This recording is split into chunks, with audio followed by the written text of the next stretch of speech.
Hello दोस्तों, कैसे हो आप सभी। दोस्तों आज का हमारा टॉपिक है मौर्य साम्राज्य से संबंधित महत्वपूर्ण प्रश्न। दोस्तों इसमें जैसे मौर्य साम्राज्य का संस्थापक कौन था, चंद्रगुप्त मौर्य का गुरु कौन था, बिंदुसार को किस नाम से जाना जाता था, ये सभी क्वेश्चन हम इस वीडियो में करवाए हैं। तो दोस्तों वीडियो में लास्ट तक जरूर बने रहिए। चलिए शुरू करते हैं आज के क्वेश्चन से। फर्स्ट क्वेश्चन आज का हमारा, मौर्य साम्राज्य का संस्थापक कौन था, काफी इंपोर्टेंट है। तो इसका राइट आंसर हो जाएगा हमारा चंद्रगुप्त मौर्य। चंद्रगुप्त मौर्य जी जो थे वो चंद्रगुप्त मौर्य साम्राज्य के संस्थापक थे। तो राइट आंसर हमारा सी हो जाएगा इसमें। अगला क्वेश्चन है कि चंद्रगुप्त मौर्य का गुरु कौन था, ये भी काफी इंपोर्टेंट है। तो वो था अपना चाणक्य। तो राइट आंसर ऑप्शन ए ठीक होगा। एसएससी में क्वेश्चन आप काफी बार आया भी हुआ है। अगला क्वेश्चन है हमारा, चंद्रगुप्त मौर्य ने किस यूनानी शासक को पराजित किया था। तो बात करें दोस्तों चंद्रगुप्त मौर्य की, तो उन्होंने सेल्यूकस निकेटर को पराजित किया था। तो राइट आंसर हमारा ऑप्शन बी होगा। नेक्स्ट क्वेश्चन है, सेल्यूकस निकेटर ने चंद्रगुप्त मौर्य से संधि के बाद किस दूत को भेजा। तो भाई इसका राइट आंसर हमारा क्या हो जाएगा, मेगस्थनीज को। तो सेल्यूकस निकेटर ने है ना संधि के बाद मेगस्थनीज को दूत के रूप में भेजा था। तो इसका राइट आंसर हमारा ऑप्शन सी होगा। नेक्स्ट क्वेश्चन है कि मेगस्थनीज ने किस ग्रंथ की रचना की थी। ये भी काफी इंपोर्टेंट क्वेश्चन है। किस ग्रंथ की रचना की थी मेगस्थनीज ने, तो वो थी इंडिका की। तो राइट आंसर हमारा ऑप्शन बी ठीक होगा। अगला क्वेश्चन है कि बिंदुसार को किस नाम से जाना जाता था। तो बात करें, काफी इंपोर्टेंट है, वेरी इंपोर्टेंट क्वेश्चन है ये बिंदुसार वाला। तो ये उसे अमित्रघात के रूप में जाना जाता है। तो राइट आंसर हमारा ऑप्शन ए ठीक हो जाएगा इसमें। नेक्स्ट क्वेश्चन है कि बिंदुसार का पुत्र कौन था जिसने मौर्य साम्राज्य का विस्तार किया। ये भी काफी इंपोर्टेंट है। बिंदुसार का जो पुत्र था वो था हमारा अशोक। तो राइट आंसर ऑप्शन बी होगा हमारा इसमें। नेक्स्ट क्वेश्चन है, अशोक किस युद्ध के बाद बौद्ध धर्म में परिवर्तित हुआ था। तो राइट आंसर हमारा क्या हो जाएगा इसमें, अशोक है। तो इसमें हो जाएगा हमारा कलिंग युद्ध के बाद में। कलिंग युद्ध जो युद्ध था वो 261 ईस्वी पूर्व में हुआ था। ये भी आपको याद रखना है। अगला क्वेश्चन है कि कलिंग युद्ध किस वर्ष हुआ था। ये क्वेश्चन अभी मैंने बताया भी था। तो राइट आंसर हमारा ऑप्शन ए ठीक होगा कि 261 ईस्वी पूर्व में कलिंग युद्ध हुआ था। नेक्स्ट क्वेश्चन, अशोक ने बौद्ध धर्म की भिक्षु से ग्रहण किया। किस भिक्षु से ग्रहण किया था अशोक धर्म ने। तो उसका राइट आंसर हमारा हो जाएगा ऑप्शन ए, उपगुप्त से। उपगुप्त जो थे उससे अशोक ने बौद्ध धर्म का भिक्षु ग्रहण किया था। नेक्स्ट क्वेश्चन है कि मौर्य प्रशासन की जानकारी किस ग्रंथ से मिलती है। बात करें मौर्य प्रशासन की जो जानकारी थी वो हमें अर्थशास्त्र से मिलती है। राइट आंसर हमारा ऑप्शन बी ठीक होगा इसमें। अगला क्वेश्चन है कि अर्थशास्त्र के लेखक कौन थे। तो बात करें दोस्तों अर्थशास्त्र के लेखक, काफी इंपोर्टेंट क्वेश्चन है ये भी। तो वो थे कौटिल्य। तो राइट आंसर हमारा ऑप्शन बी ठीक हो जाएगा इसमें। नेक्स्ट क्वेश्चन है कि मौर्य साम्राज्य की राजधानी कहाँ थी। मौर्य साम्राज्य, काफी इंपोर्टेंट क्वेश्चन दोस्तों। मौर्य साम्राज्य की राजधानी इस बारे में पूछा भी गया है। तो वो कौन सी थी दोस्तों, ये थी हमारी पाटलिपुत्र। ऑप्शन बी इसका बिल्कुल राइट होगा। नेक्स्ट क्वेश्चन है कि मौर्य काल में नगर का प्रमुख अधिकारी कौन कहलाता था। जो नगर का प्रमुख अधिकारी वो क्या कहलाता था दोस्तों उस टाइम पे, नगर अध्यक्ष। तो राइट आंसर हमारा ऑप्शन ए बिल्कुल ठीक होगा। नेक्स्ट क्वेश्चन है कि अशोक ने किसे प्रियदर्शी कहा। काफी इंपोर्टेंट है ये दोस्तों ये क्वेश्चन भी, कि बार बार पूछा भी जाता है कि प्रियदर्शी के नाम से किसे जाना जाता है। तो अशोक ने किसे प्रियदर्शी कहा था, खुद को, स्वयं को कहा था दोस्तों। तो राइट आंसर हमारा ऑप्शन ए ठीक होगा इसमें। अगला क्वेश्चन पूछा है कि अशोक ने किसे देवनाम प्रिय कहा है। देवनाम प्रिय के नाम से जाना जाता है तो स्वयं को ही कहा है। जिसका भी राइट आंसर ऑप्शन ए ठीक रहेगा। अगला है कि अशोक के शिलालेख किस लिपि में लिखे गए थे। ये भी काफी इंपोर्टेंट है, लिपि के बारे में पूछता है। तो ये हमारा हो जाएगा ब्राह्मी और खरोष्टी दोनों लिपि में लिखा गया था। इसका राइट आंसर जो होगा वो ऑप्शन डी होगा, बी और सी दोनों। अगला क्वेश्चन है अशोक के शिलालेखों की खोज किसने की थी? बात करें शिलालेखों की खोज तो ये भी काफी इंपोर्टेंट क्वेश्चन है। तो जेम्स प्रिंसेप ने की थी इसकी। राइट आंसर हमारा ऑप्शन बी ठीक हो जाएगा इसमें। अगला क्वेश्चन पूछा है कि अशोक के अभिलेखों में प्रयुक्त भाषा कौन सी थी? ये पहले आ भी चुका है। तो कौन सी थी दोस्तों? पाली और प्राकृत। तो राइट आंसर हमारा ऑप्शन बी ठीक होगा। नेक्स्ट क्वेश्चन है बौद्ध धर्म की तृतीय संगति कहाँ हुई थी? बात करें दोस्तों तीसरी संगति की तो वो काफी इंपोर्टेंट है ये भी। तो ये कहां पर हुई थी?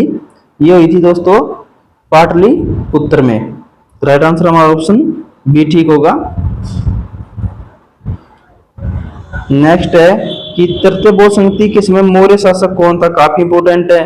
तो मौर्य शासक कौन था दोस्तों? अशोक था उस टाइम पे। तो राइट आंसर हमारा ऑप्शन बी ठीक होगा। नेक्स्ट क्वेश्चन है तृतीय बौद्ध संगति की अध्यक्षता किसने की थी? ये भी काफी इंपोर्टेंट है। तो ये मोगली पुत्र तिष्य ने की थी। तो राइट आंसर हम इसका बी कर देंगे दोस्तों। अगला क्वेश्चन है कि अशोक ने अपने पुत्र महेंद्र को किस देश भेजा था? ये भी काफी इंपोर्टेंट है, पूछा भी गया है काफी बार ये क्वेश्चन। तो उन्होंने श्रीलंका भेजा था। तो राइट आंसर हमारा ऑप्शन बी होगा। अगला क्वेश्चन है अशोक ने अपनी पुत्री संघमित्रा को कहां भेजा था? इनको भी श्रीलंका ही भेजा था। तो राइट आंसर ऑप्शन बी होगा। अशोक ने बौद्ध धर्म का प्रचार किन देशों में करवाया? काफी इंपोर्टेंट है ये भी। तो उन्होंने श्रीलंका, म्यांमार, जैसे वर्मा और ग्रीस, इन तीनों में करवाया था। तो राइट आंसर हमारा ऑप्शन डी ठीक हो जाएगा। नेक्स्ट क्वेश्चन है अशोक के समय बौद्ध धर्म का कौन सा ग्रंथ तैयार हुआ था? ये काफी इंपोर्टेंट है ये भी। तो वो हुआ था अभिधम्म पिटक। ऑप्शन ए बिल्कुल राइट होगा इसमें। नेक्स्ट है कि अशोक का प्रसिद्ध धम्म नीति किस पर आधारित था? तो धम्म नीति थी वो किस पर आधारित थी? तो वो थी हमारी बौद्ध धर्म पर। मैक्सिमम बौद्ध का नाम आ रहा है तो बौद्ध धर्म से ही धम्म नीति की आधारित थी। नेक्स्ट है कि अशोक का कौन सा शिलालेख कलिंग युद्ध से संबंधित है? काफी इंपोर्टेंट है ये भी एसएससी ने पूछा है, बाकी रेलवे में भी क्वेश्चन आया हुआ है। तो कलिंग युद्ध से संबंधित कौन सा अभिलेख है? वो 13वां अभिलेख था दोस्तों। तो राइट आंसर हमारा ऑप्शन बी होगा। नेक्स्ट है अशोक स्तंभ किस प्रकार के पत्थर से बने होते थे? तो जो अशोक स्तंभ जितने भी थे वो लाल बलुआ पत्थर से बने हुए थे। तो राइट आंसर ऑप्शन ए बिल्कुल ठीक हो जाएगा। दोस्तों अगर आपको वीडियो अच्छी लगती है तो वीडियो को लाइक एंड शेयर जरूर कर देना और हमें कमेंट बॉक्स में सजेस्ट करना कि हम नेक्स्ट टॉपिक किस वीडियो पर लेके आए। अगला क्वेश्चन है हमारा अशोक स्तंभ पर कौन सा राष्ट्रीय प्रतीक अंकित है? तो वो है दोस्तों 4 सिंह वाला स्तंभ। तो राइट आंसर हमारा ऑप्शन बी ठीक हो जाएगा इसमें। अगला क्वेश्चन है अशोक का सिंह स्तंभ कहाँ स्थित है? सिंह स्तंभ की बात करें दोस्तों तो वो है हमारा सारनाथ में। तो राइट आंसर हमारा ऑप्शन बी ठीक होगा। अगला क्वेश्चन है कि सांची का मानस्तूप किसके द्वारा निर्मित किया गया था? सांची का जो मानस्तूप था, सांची के बारे में काफी बार क्वेश्चन भी आते हैं, तो वो अशोक ने ही करवाया था। तो ऑप्शन सी इसका बिल्कुल राइट होगा। नेक्स्ट क्वेश्चन है अशोक के शिलालेखों में कौन सी भाषा सर्वाधिक पाई जाती थी? तो वो थी हमारी कौन सी थी? प्राकृत भाषा, वो पहले बता भी चुके हैं। तो राइट आंसर हमारा ऑप्शन बी ठीक होगा। नेक्स्ट क्वेश्चन है अशोक ने किन धर्मों का भी आदर किया? तो अशोक ने सभी धर्मों का आदर किया था, हिंदू धर्म, जैन धर्म, अजैव धर्म। तो राइट आंसर हमारा क्या हो जाएगा? Option D. ऑप्शन डी जो है वो बिल्कुल राइट होगा। अगला क्वेश्चन है कि मौर्य काल में विदेशी यात्रियों का मुख्य केंद्र कौन सा था? जो मुख्य केंद्र था मौर्य काल में वो था हमारा उज्जैन, सॉरी पाटलिपुत्र। मौर्य काल में जो विदेशी यात्रियों का प्रमुख जो केंद्र था वो पाटलिपुत्र था। तो राइट आंसर हमारा ऑप्शन ए बिल्कुल ठीक होगा। अगला क्वेश्चन है मैगस्थनीज ने भारतीय समाज को कितने वर्गों में विभाजित बताया था? तो बात करें मैगस्थनीज की, ये भी काफी बार पूछा गया है, एसएससी ने पूछा है इस क्वेश्चन को। तो वो 7 भागों में बताया था उस टाइम पे कि भारत जो है 7 भागों में बटा हुआ है। नेक्स्ट है चंद्रगुप्त मौर्य ने अपनी अंतिम तपस्या कहाँ की थी। तो बात करें चंद्रगुप्त मौर्य की तो उन्होंने कही थी श्रवणबेलगोला में। तो राइट आंसर हमारा ऑप्शन बी ठीक होगा। नेक्स्ट है मौर्य साम्राज्य के पतन के बाद कौन सा वंश सत्ता में आया। तो ये भी काफी इंपोर्टेंट है कि मौर्य वंश के बाद में कौन सा आया था, और शुंग वंश आया था। तो राइट आंसर हमारा ऑप्शन ए बिल्कुल ठीक होगा। नेक्स्ट है कि मौर्य वंश का अंतिम शासक कौन था। ये काफी इंपोर्टेंट है दोस्तों कि मौर्य साम्राज्य के बाद में जो अंतिम शासक पूछा जाता है वो कौन था, वो वृहदर था। तो राइट आंसर इसका ऑप्शन ए बिल्कुल ठीक होगा। अगला क्वेश्चन है कि वृहदर्थ की हत्या किसने की थी। तो वो की थी पुष्यमित्र शंगु ने। ये भी इंपोर्टेंट है। राइट आंसर हमारा ऑप्शन बी ठीक हो जाएगा। नेक्स्ट है कि मौर्य वंश का सबसे महान शासक किसे माना जाता है। बात करें दोस्तों मौर्य वंश की सबसे जो महान शासक था वो अशोक को ही माना जाता है। तो इसका राइट आंसर ऑप्शन सी ठीक होगा। नेक्स्ट है कि अशोक का शासनकाल कब से कब तक रहा था। बात करें दोस्तों अशोक के शासनकाल की तो अशोक का शासनकाल 273 ईस्वी पूर्व से 232 ईस्वी पूर्व तक रहा था। राइट आंसर हमारा ऑप्शन बी ठीक हो जाएगा।